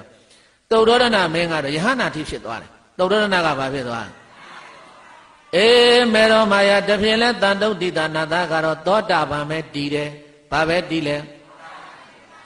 သောတာပန်ပဲတည်တယ်သို့တော့အပေတကားပိတ်ပြီဆိုတော့မြတ်စွာဘုရားကကင်စိတ်ချပြီဆိုတော့တရင်ညိုလာပဲနေကြတော့ဘုရားပြန်ဆင်းလာတာလူပြည်ကိုအဲ့ဒါဘုရားဆင်းလာတဲ့အချိန်ကိုလူတွေကစီမိတွေနဲ့ပူဇော်ကြတာဘုရားကြိုတာညနေပိုင်းဆင်းလာလို့အဲ့ဒါကြောင့်တရင်ညိုလာပဲနေမိထွန်းတယ်ဆိုတာလေအဲ့ဒါလေးလည်းမှတ်ကြအောင်ကင်အဲ့ဒီတော့မိဘကျေးဇူးကိုစချင်ရင်ပရိသတ်တွေအဲ့ဒီလေးနည်းနဲ့စအဲ့ဒီလေးနည်းနဲ့စရင်ကျေးဇူးကြည်ပါသည်ဆိုလိုက်ပါမိဘနှဖျားရှိလေရာဘယ်ခါမမေ့အမိဘနှဖျားရှိလေရာ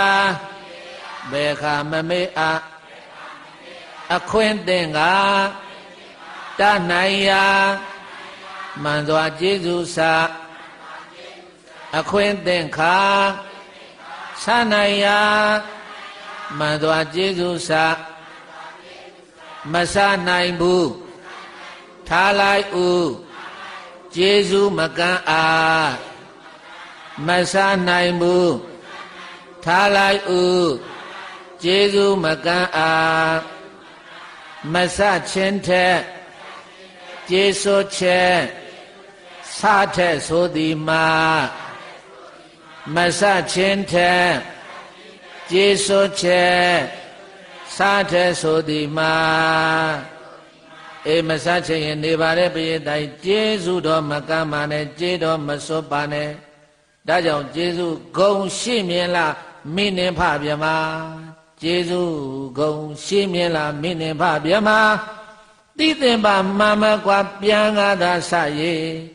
နတ်နှစ်ပါးပခုံးတဲ့တင်ငါသက်ဆုံးပင်ယူရလုံးကျွေလေးကျွန်းဆိုမင်းအရာကိုနေမကြမြောက်သေးရင်ပမာရောက်ပေးတော့မလောက်ဝေးများတယ်ကျေနိုင်ဘုံဗုဒ္ဓနိကိုလာကျေနိုင်ဘုံဗုဒ္ဓနိကိုလာထုတ်ပြပြီးဖော်လိုက်တော့မယ်ဒါနနဲ့သီလဆွဲကြည်မြပွဲဒါနမြရဲ့နဲ့ရှားကြမ်းမှပညာမှန်ရစေဖို့ဖန်မိဘနာဆွေနှမကိုမိဘနာဆွေနှမကိုကျေးပြုံအောင်ပြုတော့ရင်သွေးသေးလွန်တော်လှူမြတွေပေးလို့ရှေ့ကရေးတတ်တဲ့ဆရာကြီးတွေကမိဘကျေးဇူးကိုရေးသွားတာပရိသတ်တွေကျေးဇူးကုန်ရှိမြင်လားမိနှင်းဖဗျမတိသင်္ပါမမကွာပြန်ကားသာဆာရေနတ်နှစ်ပါးထက်ပခုံးတဲ့တင်ကားနတ်နှစ်ပါးပခုံးတဲ့တင်ကားသက်ဆုံးပင်ယူရလို့ကြွေလေးကျွန်းဆိုမင်းအရာကိုနေမကြမြောက်သေးရင်ပမာရောက်ပေးတော့မလောက်ဝေးများတယ်ကျေနိုင်ဘုံဗုဒ္ဓနိကိုလာကျေနိုင်ဘုံဗုဒ္ဓနိကိုလာထုတ်ပြပြီးဟောလိုက်တော့မယ်ဒါနနဲ့သီလဆွဲ ကြည်မြဘွယ်ဒါနံမြတ်ရဲ့နဲ့ရှားကြံမှပညာမှန်ရစေဖို့ဖန်မိဘနာဆွေနှမကိုကျေးမြအောင်ပြုတော်ရင်သွေးသေလွန်တောင်လူမြတွေပေးလို့မိဘကျေးဇူးကိုမြတ်စွာဘုရားဟောတာဘုရင်တိုင်မကုံဘူးတဲ့ကုံနေတဲ့လားအေးမိဘကျေးဇူးကိုဘုရားရှင်ကိုရောမြတ်ဟောတော်မူတာမကုံမှုတဲ့ဒါကြောင့်ကလျာဏမိတ္တာမာတာသပိတာသဟိတာကာရကာဒေသမေဇောပကာရာယကာတပံပူဇနံတရာမာတာသမြင့်မိုးဦးလေးလီကို၌တည်လျက်နှုတ်ဤတိုင်ကျွေးလွယ်ကမွေး၍ပိုင်ထွေးပြုစုယူရခင်မင်းမွေးသမိခင်ဒီ၎င်းဗိဒာဇာသားရေသမီးရဲ့စီဝါရေးကိုပြေးကလွှားကမနာတာပဲဖွေရှာကျွေးမွေးကျေးဇူးအရှင်ကျွေးဖခင်ဒီ၎င်းကလျာဏမိတ္တာဘေးရန်ကင်းပြောက်ချမ်းသာရောက်အောင်စောင့်ရှောက်တတ်ပေမိတ်ဆွေကောင်းတို့ပါပေသည်ဟိတကာရကာစာသာသမီများချမ်းသာပွားဖို့ရှေလျာကာလဝရိယဖြင့်နေညမရှောင်နေညမရှောင်အကျိုးကိုလည်းဆောင်တတ်ကြပါပေကုန်၏တတ္တမသာသမီအတွက်တာကြုံ၍လာလျင်သာသမီအတွက်တာကြုံ၍လာလျင်အသာမဆံအနာခံ၍အဖမံထထကျေးဇူးပြုတတ်သည့်ဖြစ်ကြောင်းဒေသံမြေကြီးကောင်းခင်ရေပြင်သမုဒ္ဒရာစက္ကဝမေရုနိုင်ရှင်ပြုလဲနိုင်ရှင်ပြုလဲနိုင်တုမမြင်ထိုကျေးဇူးရှင်မိခင်ဖခင်တို့အားပေဇောပကာရာယကိုဘောပြုဘူးသူကျေးဇူးကိုအထူးလေးမြပေးစတုတ်ပြန်ခြင်းဟာတရာခခသိပူဇနံသီခံတနာစိတ်ကောင်းထား၍နှစ်ပါးမိဘချမ်းသာရအောင်အစစအရာရာရှင်ခြင်းအားဖြင့်လိမ္မာပါဏတရားကပ်၍လေးမြကောရောလေးမြကောရောပူဇော်ပန်းထောက်ဆောက်ရှောက်ခြင်းကကာတဗံသာလိမ္မာသမီးလိမ္မာတို့သည်ဩကောင်းစွာမသွေပြုစုဆောက်ရှောက်သင်ပါပေပြီတကား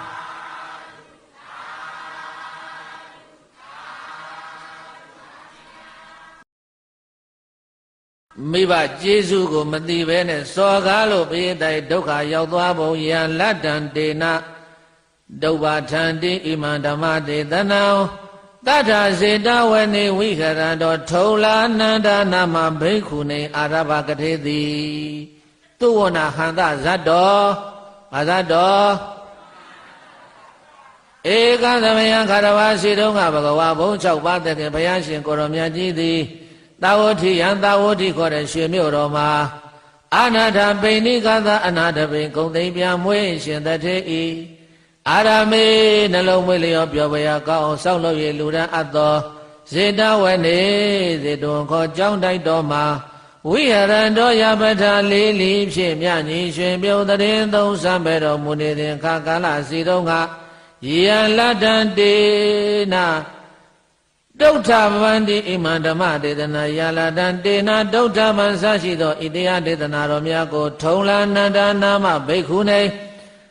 ထုံလာနန္ဒာလိုအမည်ရတဲ့ဘိက္ခုနီမကိုအာရဘကြောင်းပြု၍ကထေတိကရုဏာရှိထားမေတ္တာအားဖြင့်မိန်ကြားတော်မူခဲ့ပါပေသတည်း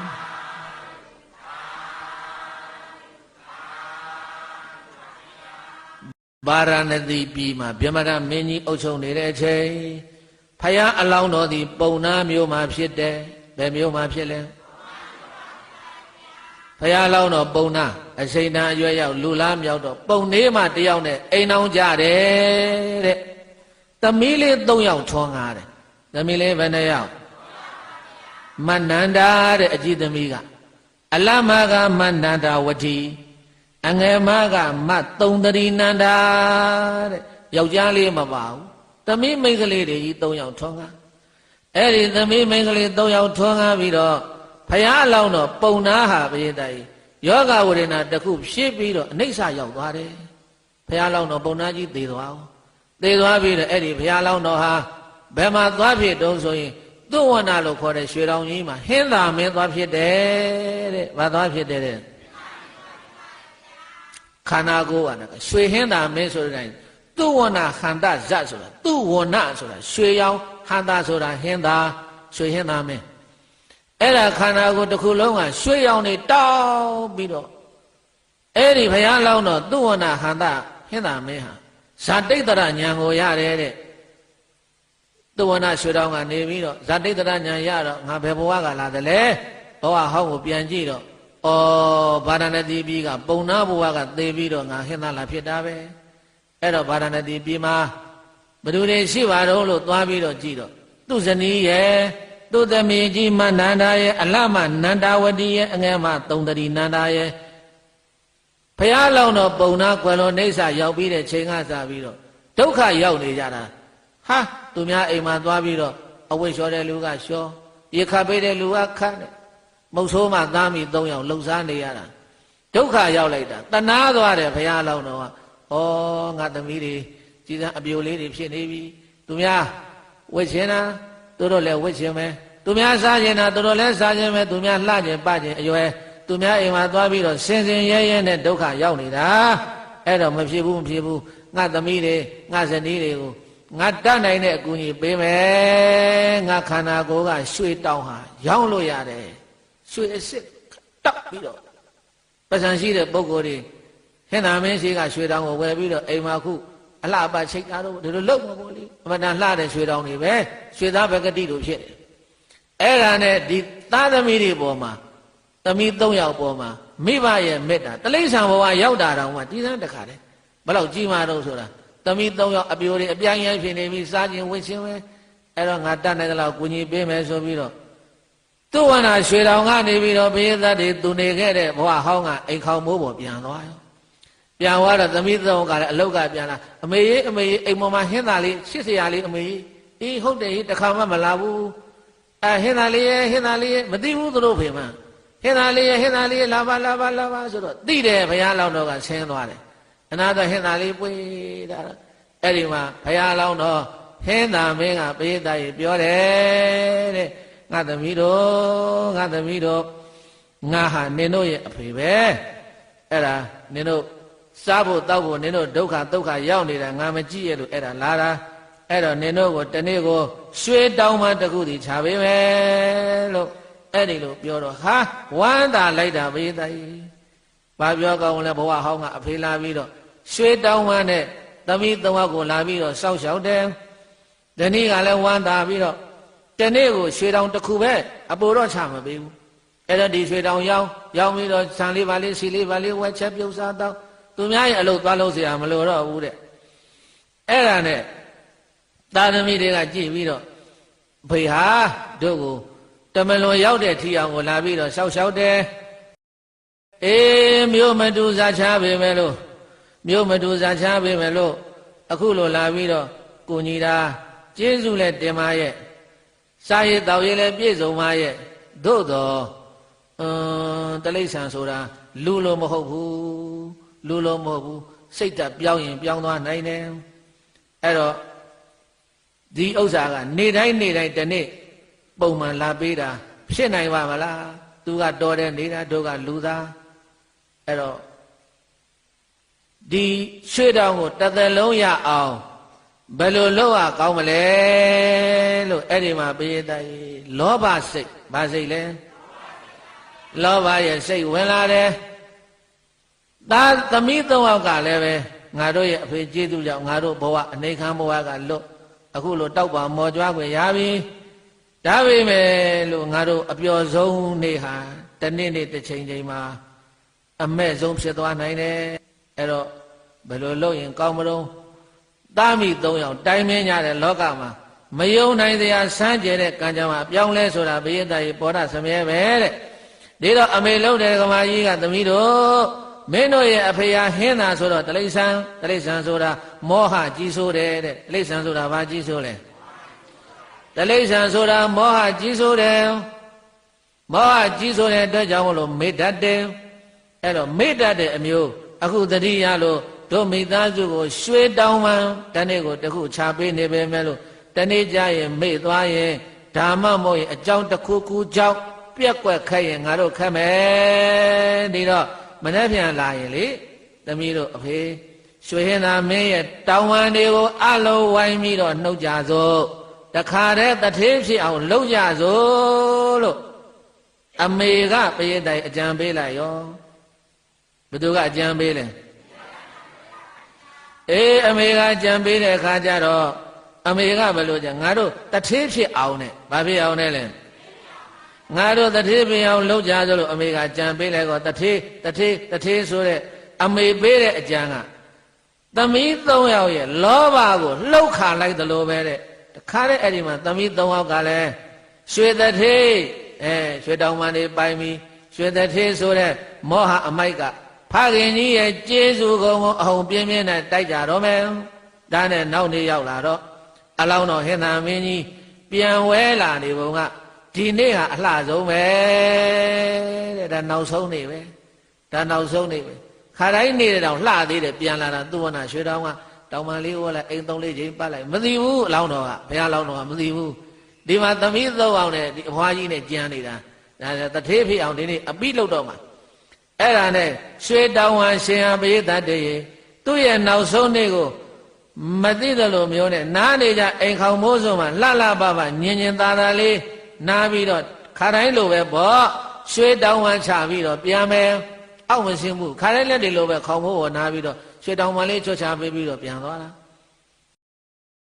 အဲ့ဒါရွှေတောင်ဝါတခုဖြုတ်ချမလို့လုံနေတော့ပရိသတ်ဟာသမီး၃ယောက်ကတခါနဲ့ထွက်လာအဖေ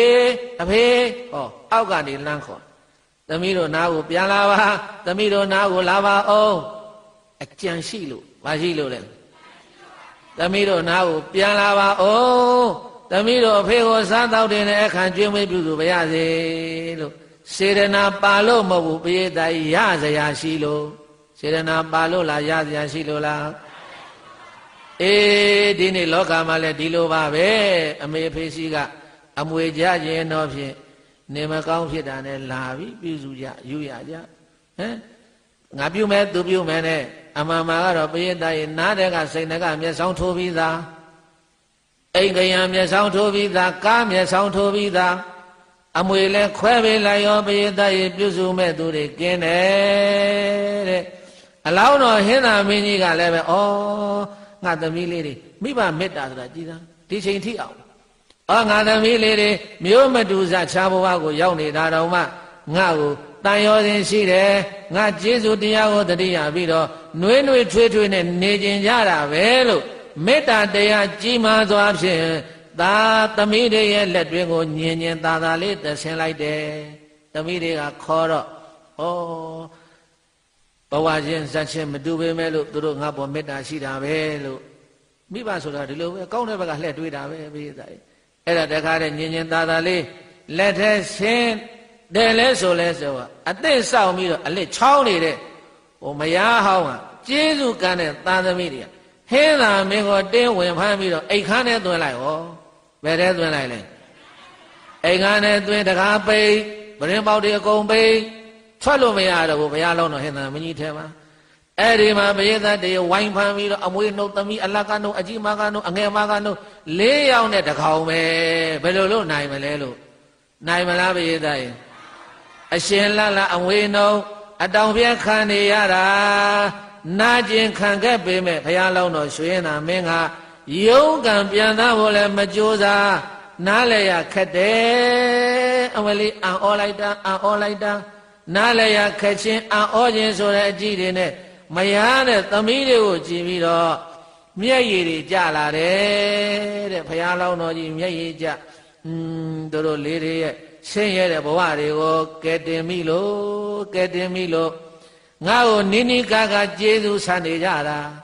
ငါ့ကိုနိနိကာကကျေးဇူးဆန်နေကြတာကျေးဇူးဆပ်ဖို့ရင်ပါပြီကွယ်ကျေးဇူးဆပ်ဖို့ရင်ပါပြီကွယ်စိတ်မကောင်းဖြစ်ရုံကလွဲလို့ဗာတနိုင်နေလဲမရတိုင်းဘာ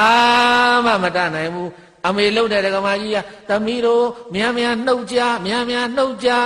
လောဘသံနဲ့ဘာသံနဲ့လဲတမွေးမကြံစေနဲ့နှုတ်ခိုင်းတာ ရွှေတောင်တွေကိုရွှေမွေးတွေကိုဘိသိက်တန်ဖိုးရှိလားမရှိဘူးလားလောဘသံဒေါသသံနေနဲ့ညာသံပေးပြီးတော့တက်တက်ကြွကြွနဲ့သားမိ၄ယောက်အာရအောင်နှုံလဲပြီးလဲပြီးရောဘိသိက်တေရွှေတောင်ပန်းတွေကိုကြည့်လိုက်တော့ရွှေတောင်ပန်းတွေကဘိသိက်တေရွှေရောင်မတောက်တော့ဘူးတဲ့အကုန်လုံးအဝေးဖြူတွေဖြစ်ကုန်တယ်ဘာတွေဖြစ်ကုန်လဲရွှေတောင်ပန်းတွေကရွှေရောင်မတောက်တော့ဘူးတဲ့အကုန်လုံးအဲ့ဒီမှာအဝေးဖြူတွေဖြစ်ကုန်တယ်ဘာမှလုပ်လို့မရဘူးအဲ့တော့ဘုရားလောင်းဟင်္သာမင်းကြီးကိုဘယ်လိုလုပ်တယ်လဲရှင်းဦးတဲ့ထဲတာလေရှင်းဦးတဲ့ထဲတခါနဲ့ပိတ်ထားလောင်းတာဒုက္ခရောက်လိုက်တာမပြောနဲ့တော့ရွှေတောင်တွေများပြန်ထွက်လာမလားလို့မလာတော့ဘူးဘိသိက်ရွှေတောင်လည်းမဖြစ်တော့နောက်အတောင်လေးစုံလာတဲ့အခါထုတ်ပြီးတော့ကြည်တယ်ရွှေတောင်မဖြစ်တော့ဘူးအဝေးဖြူတွေပဲဖြစ်တော့အဲ့ဒါတခါနဲ့အဲ့ဒီမှာတနေ့ကြည်လိုက်ထုတ်ကြည်လိုက်တနေ့ကြည်လိုက်ထုတ်ကြည်လိုက်အမွေးတွေတော့ပြန်ထွက်လာတယ်သို့တော့ရွှေတောင်မှာမဟုတ်တော့ဘူးဘိသိက်ရိုးရိုးသားမှာအမွေးဖြူတယ်အဲ့ဒီတော့မှဒီဟင်းသာမင်းကချောင်းနေတယ်ဘယ်တော့လွတ်မလို့ဆိုတာအဲ့တနေ့တော့သမီးလုံးတဲ့ပုဂ္ဂိုလ်ဗရင်မောင်မိတ်ပြီးတော့ဖွဲ့နာတာဒီမှာလည်းအတောင်ဆုံးနေပြီပြန်လို့ရတော့ဘိသိက်ကောင်းကင်ကိုပြန်တက်သွားတာဘယ်ကိုပြန်တက်သွားလဲနောက်ဘယ်တော့မှပြန်မလာတော့ဘူးလှဲ့လဲမကြည့်တော့ဘူးဒီအိမ်ကိုအဲ့ဒါဖယားလောင်တော်တဝတိပြေစင်တော်ရွှေเจ้าတော်မှာဘိသိက်ဒီဇတ်တော်ကိုပြန်ဟောတာမသူဝဏဟန္တာဇတ်တော်တဲ့ဗာဇတ်တော်တဲ့သူဝဏဟန္တာဇတ်တော်မှာအဲ့ဒီမှာဘုရားလောင်းဘုရားရှင်ကိုရောမြတ်ကပြန်ခေါ်တာဒီဇတ်တော်ကိုအဲ့ဒီမှာအလိုလောဘကြီးရင်ဥစ္စာပစ္စည်းဆိုတာဘိသိက်ရနိုင်လားမရနိုင်ဘူးလားမရနိုင်ဘူးဒါကြောင့်ရတာလေးနဲ့ရောက်ရဲနိုင်တယ်ဆိုတာတန်တုတ်တိတမင်္ဂလာဖြစ်ပါတယ်အခုမိဘဟာတမလွန်ဘဝရောက်လို့ဘဝချားလို့တိရစ္ဆာန်ဘဝရောက်တာတော့သာသမီတွေပေါ်မှာမေတ္တာကြီးမားစွာဖြင့်လာပြီးတော့တနေ့ကိုရွှေတောင်းတောင်းလာချပေးတာမိဘကျေးဇူးကိုမသိတဲ့အဲ့ဒီမိသားစုကနောက်ဆုံးတော့ဘိသိက်အဲ့ဒီဒကမာကြီးကိုအဲ့ဒီသမီးတော်အကုန်လုံးတကားနဲ့စားစရာမရှိခိုးစရာမရှိယောဂဝိနာဖြစ်ပြီးတော့ခုနတုန်းကပြောခဲ့တယ်ဗါလဲဒန်10ပါးဒါမှနဲ့ပါလဲအေးဒန်10ပါးတင်လို့ကြီးမားဝေဒနာခံစားလို့စီစိမ်များလဲဆုံးလိမ့်မယ်နေအိမ်မိလောင်လက်ချေကျိုးလို့ယောဂဆိုးနဲ့သေရမယ်နုနာယောဂဆွဲလက်ကလို့စိတ်ဓာတ်ဖောက်ပြယူလိမ့်မယ်မင်းမေမင်းတန်းကိုထံရောက်လို့ရွှေငွေစိန်ကြောင်းပြောင်းလိမ့်မယ်ရွှေတွေမျိုးတွေပြခါထားလို့ထိကြံဘဝနဲ့နေရမယ်အဲ့ဒါကကျေးဇူးရှင်ပြင်မအကျိုးတရား10ပါးဖြစ်ပါတဲ့နေတိုင်းစောက်ဖို့နေရတဲ့ကိုတိရစ္ဆာန်ဘဝရောက်တာတောင်မှသာသမိတ်တွေပေါ်မှာကြီးမားတဲ့မေတ္တာဖြင့်လာပြီးတော့ကျွေးမွေးတဲ့ဖယားအလောင်းတော်ဖခင်ဟင်သာမင်းကြီးကိုစော်ကားတဲ့အဲ့ဒီမိသားစု3ယောက်4ယောက်ဒကမာကြီးကိုဘိသိက်ရဲ့သေတဲ့အခါကျတော့အပေကိုသွားတယ်တဲ့ဘယ်ကိုသွားလဲဒါကြောင့်ကျေးဇူးရှင်ပြည့်မအပေလားတဲ့ဗါတယ်လေဒါကြောင့်မြတ်စွာဘုရားကယာလတံတေနဒုဋ္ဌဗံအတိလောဘောဟိပပကောဟန္တရာဇံဂဟိတဝါနသုဝနံပရိဟာယထာဘိခွေယံတော်များဥစ္စေသားတို့ယံကျင်ဝတ္ထုကိုလတ္တံရအာဤတေနထိုဝတ္ထုဖြင့်ဒုဋ္ဌဗံရောက်ရဲတင်တိန်နှစ်သက်စေအာဤဟိတစ္ဆံထိုစကားမှန်ဤအတိလောဘအလွန်လောဘကြီးသောသူသည်ပပကောယုံမာဤလောဘကြီးတဲ့ပုဂ္ဂိုလ်ကလူယုတ်ဖဲတဲ့ပပကောယုံမာဤဟန္တရာဇံရွှေဟင်းသာမင်းကိုဂဟေတဝါဖန်၍သူဝနာရွှေမှပရိဟာယတာဆုပ်ယုတ်ဖူးပြီလို့ဣတိသောဘဂဝါဘုန်း၆ပါးသခင်ဘုရားရှင်ကိုတော်မြတ်ကအဝါစာကရုဏာရှိထားမေတ္တာအားဖြင့်မိန်ကြားတော်မူလိုက်ပါပေသတည်း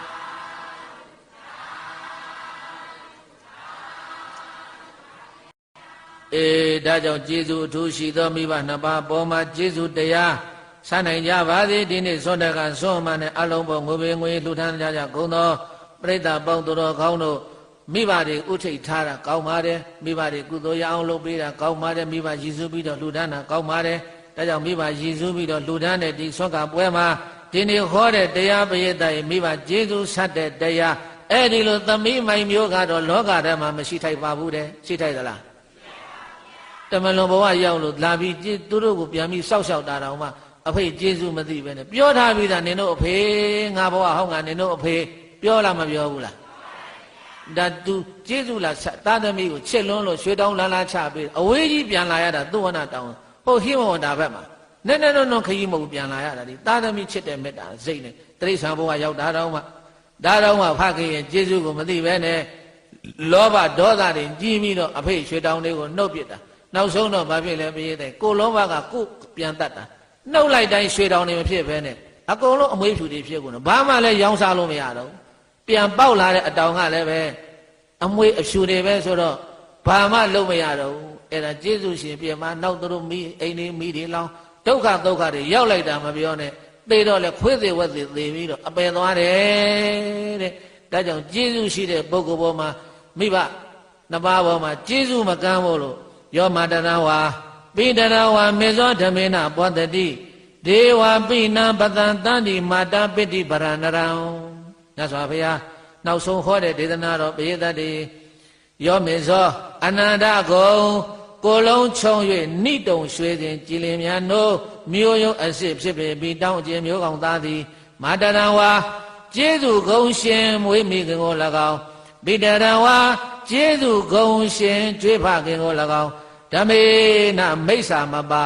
တမအာဇီဝဖြူစင်လှသောဖြင့်ပောတိတိကြည်ညိုစာပွားတရာတရားဖြင့်ပြုစုလုံကျွေးအပ်ပါပေ၏မာတာပိတိပရံမိဘကျေးဇူးမြင့်မို့ဥကိုကြည်နူးအောင်မေမြတ်တလေဖြင့်နေ့ညဂါရဝမှုပြုစုလုံကျွေးပေသောနန္ဒရံသူတော်ကောင်းတကိဉ္ဝကြည်ညိုထိုသူကိုဒေဝပိသမာယုဖြူစင်ဖြောက်မှနတ်ကောင်းနှမ်းများတို့သည်လေပတန်တန်တိ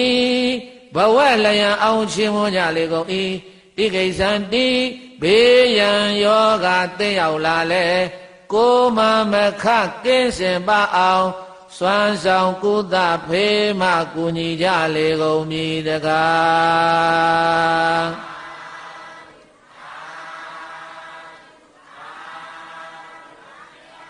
အေးမိဘကျေးဇူးထူးသည်လို့စတဲ့ပုဂ္ဂိုလ်တွေကိုဘေးတတ်တွေနတ်တွေကလည်းချစ်တယ်တဲ့သူတော်ကောင်းတွေကလည်းချီးမွမ်းတယ်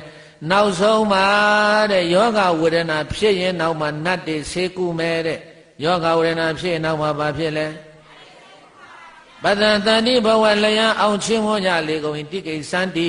ဘေးရန်ယောဂသင့်ရောက်ရလဲကိုမာမခကင်းစင်ပါအောင်စွမ်းဆောင်ကုသဖေးမှကူညီကြလေကုန်၏မပြောင်းနိုင်တဲ့ယောဂကြီးတွေတော့မှမိဘကိုကျေးဇူးဆက်ထားတဲ့မိဘကျေးဇူးနားလဲတဲ့သာသမီတွေကိုနတ်တွေကဆေးဆင်းကူတယ်တဲ့ဆရာဝန်ကမရတော့ဘူးပြောတယ်ဟောနောက်ဆေးကောင်းဝါကောင်းတည်ပြီးတော့ယောဂဝေဒနာပျောက်တတ်တယ်အဲကြောင့်မို့လို့ဒီနေ့အလုံးတရားရှိခင်စေကောင်းဝင်တဲ့သူတော်စင်တို့ကိုအထူးပြောသွားတာကမိဘကျေးဇူးမြင့်မို့အထူးကြည်အောင်ဆက်ရမည်ဆိုတဲ့အတိုင်းအဲ့ဒါမိဘတွေကိုကျေးဇူးဆက်ချင်ရင်တရား၄ပါးဖြင့်ဆက်ကြပါလို့တရားဘာနှပါလဲတရား၄ပါးနဲ့ဆက်ကြပါလို့ကျေးဇူးကံရင်လည်းပဲဘယ်လိုပြည့်တည်ရောက်တယ်ဆိုတာကိုသူဝနာဟန္တဇတ်တော်ကထုတ်နှုတ်ပြီးတော့ပြောပါပြီဒီတရားတော်ကိုနာကြတဲ့ဓမ္မသောနာကုသိုလ်ကံစေရနာတရဏဂုံသုံးပါးနဲ့၈ပါးသီလကျင့်သုံးခေါင်ဆောက်တည်ရတဲ့သီလကုသိုလ်ကံစေရနာထိုမှတပါချမ်းမြေမြဲကြောင်း၌တွင်၌တရားလိုအထုတ်တော်မူကြတဲ့ယဟန်သမဏေယောဂီသူတော်စင်တို့၏သီလဂုံသမာဓိဂုံပညာဂုံတို့ကိုအာယုံပြု၍အာယုံစွန်းနေ့စွန်းနဝကာမသောမတေသာပင်ဓမ္မပူဇာစရှိသည့်တို့ကိုစေရနာသုံးနှံပြထမ်းပြီးတော့လူသားနဲ့ကုသိုလ်ကံစေရနာဤသို့ပေါင်းအားများလာစွာသောကုသိုလ်ကံစေနာပေါင်းကောင်းမှုတို့ကြောင့်မအိုရမနာရမတရားဖြစ်သောအသင်္ကတ္တမြတ်လာစွာသောနိဗ္ဗာန်ရွှေမြမြတ်ကြီးတို့ဒီဒါနဒီသီလဒီဘာဝနာတွေနဲ့လင်မြန်စောစွာရလွယ်ရောက်လွယ်မျက်မှောက်ပြုလည်နိုင်ကြပါသည်ကုန်သောရဲ့လို့ပဋ္ဌနာအောင်စုပြုနိုင်ကြပါစေကုန်သတည်း